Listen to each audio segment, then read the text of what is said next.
Hey, what's up creators, and welcome back to my Unreal Engine 5 survival game course.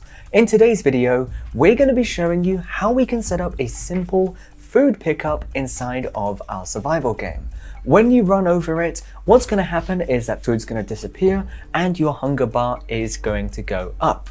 This is something that we can give to the player to help them survive. Don't worry though, the functionality is not going to be as simple as this later on in the course, because we are going to be building an inventory system and we are going to be creating an item that goes into the inventory and can be eaten whenever. What I want to do now though is simply show you how we can set up a pickup and something that can interact with that hunger system. For now though, let's go ahead and dive straight into Unreal Engine 5 and get started. So the very first thing that I want you to do inside of Unreal Engine is we actually need to get a 3D model that we can use for our food. Now for me, I'm going to be getting this from the Quixel Bridge or the Epic Megascans library. You can access this by going to Window and then Quixel Bridge. Then what I'm going to do is I'm going to search for food. Now you can choose any food item that you like from here. For me, I'm just going to be taking this bread. I'm going to be downloading this at a high quality. If you haven't already signed in, go ahead and sign into this. Once you have signed in, then what we're going to do is go ahead and press download. This is probably going to take a couple of seconds for that to download. And then what we're going to do is simply add this into our project so that we can use this for ourselves. And it's just going to be a nice little blue icon here. Once that blue icon appears, just go ahead and press that once to add it in. And then if we go ahead and minimize this, we can see we then get our asset in our content browser. And at this point, we're ready to make our blueprint. So we have our 3D model for our food. Let's go ahead now and create a blueprint actor, which the player can collide with. And when they do, it increases that hunger. To do this, what I want you to do is within your survival course, create a new folder called Blueprints. You can do that by right-clicking and adding in a new folder and simply just name it Blueprints. Inside of here, we're going to right-click and create a brand new blueprint class of the type actor. And this, I am simply going to be calling BP_bread pickup. Then once I've done this, double-click on this to open it up. And inside of here, we're going to add in a couple of components, which we'll be doing in just a second as soon as this loads. Once this has loaded, we're going to be adding in a couple of components. The first one is going to be a static mesh. I'm doing this by going to Add and then Components. For this static mesh, we're just going to give this the name Food Mesh. And then in the Details panel on the right-hand side, we're going to go down to where it says Static Mesh, and then we're going to choose Bread. This static mesh component we just added is just a 3D model. That is it. Then once we've done this, what we're going to do is we're going to add in another component, and this is going to be a sphere collision component. This is just going to give us some collision that the player can interact with and we can run code with. Once that's done, go ahead and press compile, minimize, and what we're going to do is we're simply going to bring that bread pickup and place it in the scene. Anywhere you like, just make sure that it's scaled correctly as well. But if it's coming from the Megascans library, it should be pretty much good to go. Now what we can do is go ahead and press play.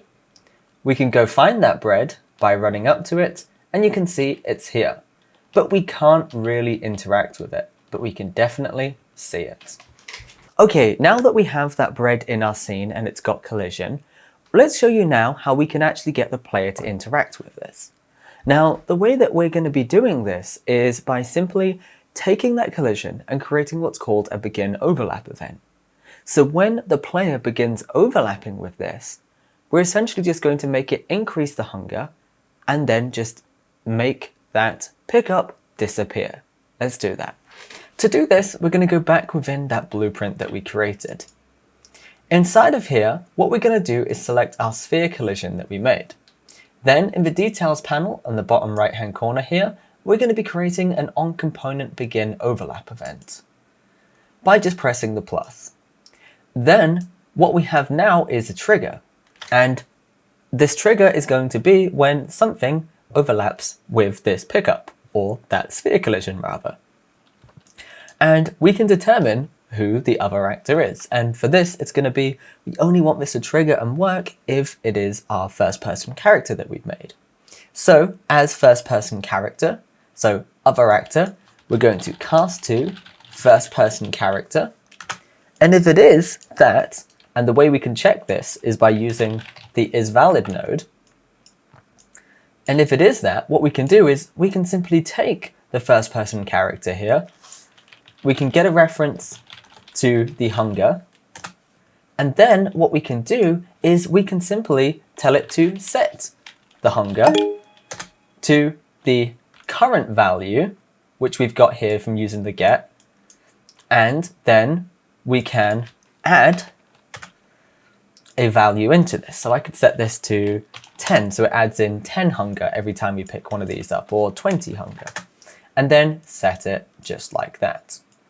And join it up, so we've got this. So just to clarify here, what's going on is when we walk over this object, if it's the first person character, we're going to take the first person character's hunger and add 20 to it. Then we're going to set that hunger. Now, what we don't want is the player's hunger to ever be above 100.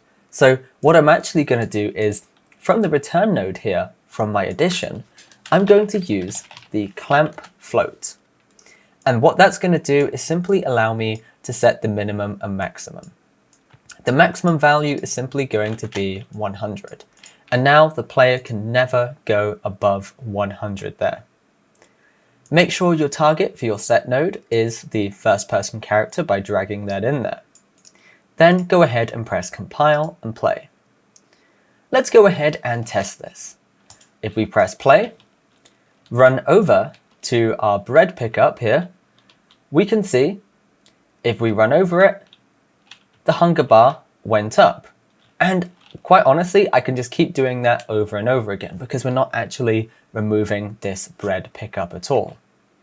That being said, what we're going to do is we're going to go in here, and then after we've set the hunger, we're simply going to go in and destroy actor. And the actor destroy is just itself the pickup. So once you collect it, we're no longer going to see that bread there. Now, I could sit there and wait for my hunger to go down. It's probably going to take a little while. Or I could press the tilde key and type in slow-mo and 10 to speed up the game time, and we can see that bar go down a little bit. Then I'm going to set this back to slow-mo 1. Don't worry if you can't use that console command, but more importantly, what I want to see now is we run over the bread and the hunger goes up there, which is perfect. Now, what you probably saw there was when we did that, the change to our hunger was not instant, and that's because our heads-up display didn't know to update it straight away, and that's the last thing that we need to implement into this system. To do that, we are going to go into that bread pickup, and just before we destroy this actor, what we're going to do is, as this first-person character, we're going to tell it to update our hunger, and we should have a function for that. If you can't remember what it's called, what we're going to do is just go to our first-person character blueprint under first-person, blueprints and BP underscore first-person character. Check to see the name of this. Now, for me, what I've got here is I've actually got this as part of my drain hunger. So what I can do is I can actually take this and I can put this into another function which simply just updates it. So let's go ahead and do that. So I'm going to go into this function. All of my set percentage stuff here, I'm actually going to right click on this with it all selected by left clicking and doing that, and then collapse to function. And I'm going to call this update hunger. Perfect. Then back in my bread pickup, what I can do is after I've set this hunger here, as my first person character, I can drag out and I can do update hunger, which is then going to communicate to the heads-up display and tell it to just simply update that value. Press compile. Okay, so if we go in here now, if we go ahead and run up to our pickup, what we're going to find is just in the time that we spent running up to that pickup, and if I use slow-mo in 10 to just speed this up a little bit and watch that bar go down, and then use slow-mo and 1 to go back to normal speed, if I go ahead and run over that pickup there, you can see I now have completely full hunger, and the effect of getting hungry continues, and that bar is still going down. I can continue, I can run around, and I can do absolutely everything that I want. What I can also do with this, just in case I might need it, as a player, I might want to have multiple pieces of food inside of here, and I can have as many of these as I like. What I'm going to do is just press play again, jump in, and now you can see I've got 3 pieces of bread looking absolutely fantastic, and I can run over each of these. With that in place, we now have the foundation for our hunger system. We have items that we can eat and is going to affect our hunger.